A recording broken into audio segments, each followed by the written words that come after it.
दोस्तों नमस्कार, मैं श्री राजेश इंडोलॉजी के इस सत्र में आप सबका स्वागत है। 2025 का नया साल शुरू हो चुका है और भारतीय कूटनीतिक परिदृश्य एक बड़े पर्दे पर एक दिलचस्प मोड़ पर आ खड़ा हुआ है। दुनिया के अलग अलग कोने से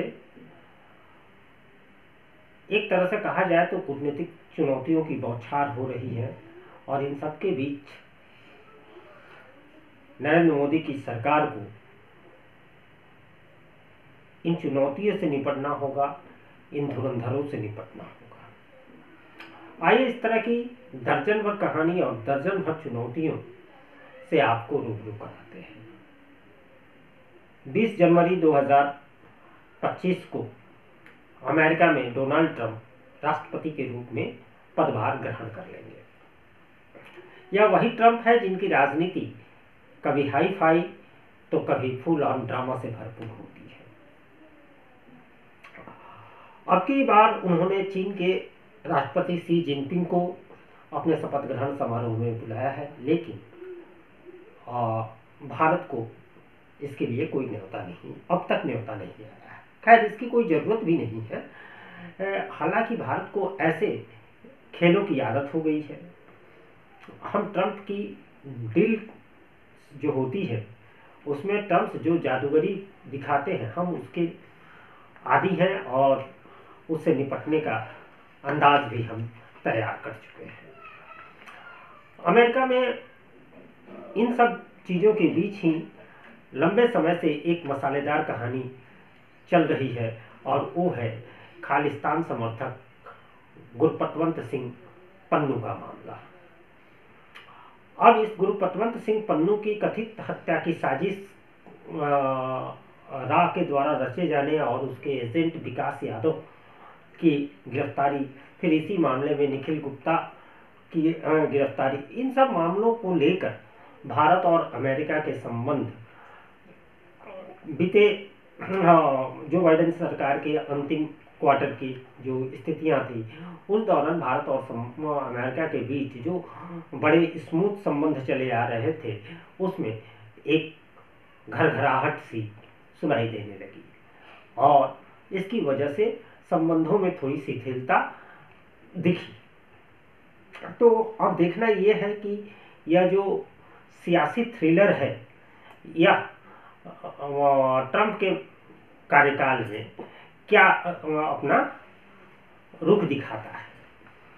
इसी के साथ गौतम अडानी का नाम कूटनीतिक गाथा में न हो ये भी नहीं हो सकता। अमेरिका में उन पर रिश्वत देने का आरोप लगा है और मामला कोर्ट तक पहुंच गया। हालांकि इस पूरे मामले को लेकर हम लोगों ने पहले भी बहुत सारी बातें की हैं और उसमें ये स्पष्ट हुआ कि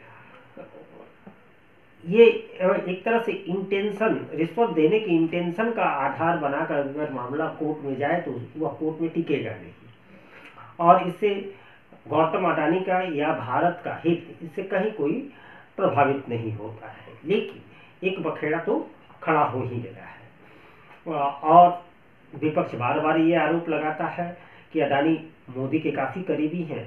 अब अमेरिका में भी कानूनी झमेले में फंसे हुए हैं। देखना होगा कि इस 2025 में इस कानूनी ड्रामा का क्या अंत होता है।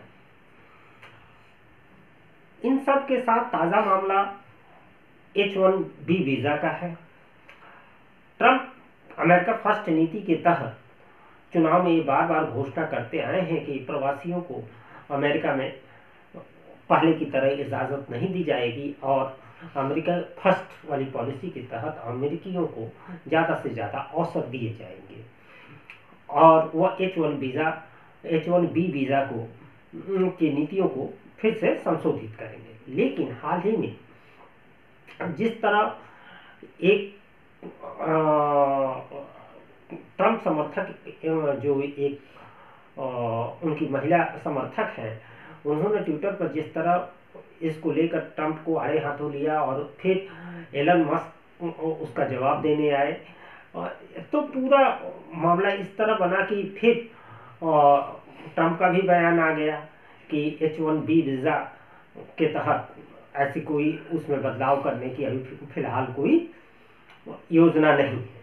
अगर H1B वीज़ा की नीति में अगर प्रभाव कोई बदलाव होता है तो उसका सबसे ज़्यादा असर जो पड़ेगा वो भारतीय लोगों पर पड़ेगा, क्योंकि लगभग 72% भारतीय जो हैं वो H1B वीज़ा का लाभ लेते हैं।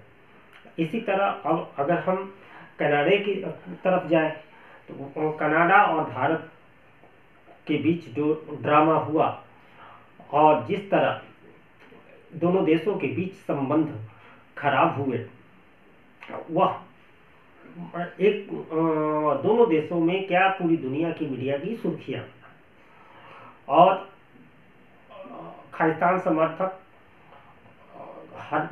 वो निज्जर जो थे उनकी उसकी हत्या को लेकर कनाडा के प्रधानमंत्री जस्टिन ट्रूडो ने संसद में ये आरोप लगाया कि इसके पीछे भारत है। हद तो ये हो गई कि कनाडा के विदेश मंत्री ने गृह मंत्री अमित शाह तक का नाम लिया और पर्सन ऑफ इंटरेस्ट के मामले में वहाँ हमारे जो राजनयिक थे कनाडा में भारत के राजदूत, उन पर भी आरोप लगाया गया। इस तरह पूरे मामला इतना गर्म हुआ, इतना उबाल पर था कि दोनों देशों ने एक दूसरे के राजनयिकों को निकाल दिया और भारत और कनाडा के इतिहास में ये सबसे निचले स्तर का संबंध था जो अब भी बहाल नहीं हो पाया है। तो 2025 में क्या कनाडा और भारत के संबंध जो खराब हुए हैं वे पटरी पर लौट सकते हैं? इसे लौटाना दोनों देशों के लिए हालांकि ज़रूरी है, लेकिन पहल अगर हमारी तरफ से करनी है तो हमें इस पर सोचना चाहिए और निश्चित ही यह एक कूटनीतिक मसला है और भारत के लिए भारत इस पर काम कर रहा होगा। जब हम कनाडा के बाद अगर हम अपने पड़ोसी चीन की बात करें तो चीन के साथ हमारा अनुभव जो है वह कभी खट्टा, कभी मीठा, कभी तीखा, इस तरह के संबंध रहे हैं। पिछले कुछ सालों से लद्दाख में जो चल रहा था वह किसी एक्शन फिल्म के सीक्वल जैसा था, लेकिन 2024 के अंत में हुए एक समझौते के बाद लगता है कि दोनों देशों के संबंध अब सामान्य होने लगे हैं और दोनों देश शांति वार्ता की कुर्सी पर बैठने का एक तरह से मन बना लिया है और आगे बढ़ने का फैसला कर लिया है। अब 2025 में चीन से रिश्ते ठीक होते हैं या फिर नए ट्विस्ट आते हैं, ये कहना तो बड़ा मुश्किल है, लेकिन 2025 में एशियो की का जो समिट है वह चीन में होना है। ऐसे में उम्मीद जताई जा रही है कि प्रधानमंत्री मोदी चीन का दौरा कर सकते हैं। अगर प्रधानमंत्री मोदी चीन का दौरा करते हैं तो यह एक तरह से भारत और चीन के रिश्ते में एक नए मोड़ के रूप में देखा जाना चाहिए। वैसे समय में जब चीन की अर्थव्यवस्था डिक्लाइन हो रही है और भारत की अर्थव्यवस्था जो है वह उछाल पर है, ऐसे में दोनों देशों के बीच बनते बिगड़ते रिश्तों के बीच अगर बनने की खबर आए तो यह एक शकुनदायक है। लेकिन चीन हमारा एक ऐसा पड़ोसी रहा है जिसके साथ दुर्घटनाएं कभी भी होने की आशंका बनी रहती है। फिर ऐसे में ये कहना बड़ी जल्दबाजी होगी कि चीन के साथ भारत के संबंध ठीक हो जाएंगे या ताज़ा तरीन स्थिति जो है कि चीन भी हाल के दिनों में अगर देखा जाए पिछले कुछ महीनों में जहां उसकी अर्थव्यवस्था ढलान पर है, बावजूद इसके वह सैन्य आधुनिकीकरण में कुछ ज़्यादा ही रुचि ले रहा है। ऐसे में चीन पर आंख बंद कर भरोसा करने वाली स्थिति नहीं है। वैसे तो दुनिया कूटनीति में आंख बंद कर कोई भी भरोसा किसी पर नहीं करता, सबके अपने अपने हित होते हैं और हित के अनुसार संबंध बनते बिगड़ते हैं। तो लिहाजा चीन के साथ हमें अपने संबंधों को गति तो देना ही चाहिए, लेकिन सावधानी बरतते हुए, नहीं तो सावधानी हटी और दुर्घटना घटी जैसी स्थितियां आ सकती है। अब चीन के बाद अगर आज के समय में सबसे ताज़ा तरीन मामला है तो है बांग्लादेश। ये बांग्लादेश का पड़ोसी जो है वो उसके ड्रामे अलग अंदाज में है। 2024 में बांग्लादेश में ऐसा सत्ता परिवर्तन हुआ और शेख हसीना सत्ता से बाहर हुई और वहां एक अंतरिम सरकार बनाई गई जिसके मुखिया मोहम्मद यूनुस बने। और उसके बाद से बांग्लादेश की ओर से हमेशा उकसावे वाली राजनीति को हवा दी गई और लगभग भारत और बांग्लादेश के बीच जो संबंध थे, जो 71 के बाद से लेकर अब तक जो मधुर संबंध चले आ रहे थे, उस मधुर संबंध में अब करवाहट आ गई है। इस करवाहट का क्या नतीजा होगा, यह तो एक तरह से अंडरस्टूड है, क्यों कि इससे भारत को बहुत ज़्यादा नुकसान नहीं होगा, नुकसान सबसे ज़्यादा बांग्लादेश को होगा।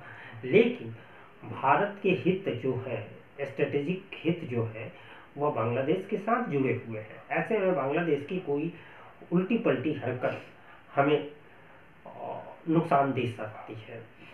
और अगर देखा जाए तो हाल के दिनों में बांग्लादेश और पाकिस्तान की नज़दीकियाँ बढ़ी है। 71 के बाद से पाकिस्तान के साथ जो भी व्यापार होता था वह कोलंबो या सिंगापुर के जरिए होता था, लेकिन ये पहली बार है जब पाकिस्तान से डायरेक्ट एक सीप चटगांव पोर्ट पर पहुंचे। उसके बाद पाकिस्तान को लेकर जो बांग्लादेश में नरम गोसा दिखाया गया वह भारत के लिए चिंता का कारण जरूर है।